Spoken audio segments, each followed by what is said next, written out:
Mr. President, Mr. Fassbender. Is that still the right order? I'm not really too sure anymore.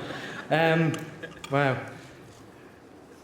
I've always dreamed of standing up here collecting an award for a 35-yard volley. I always just assumed I'd be the one that struck it, but however, I'll take it. The real credit goes to everyone at Shamrock Rovers and to Pat Sullivan, of course, who scored the goal.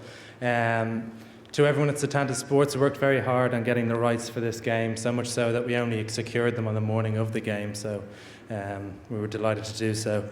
And finally, to everyone who voted, all the Irish sports fans out there who voted for this moment, thank you very much. Have a great night. Thank you.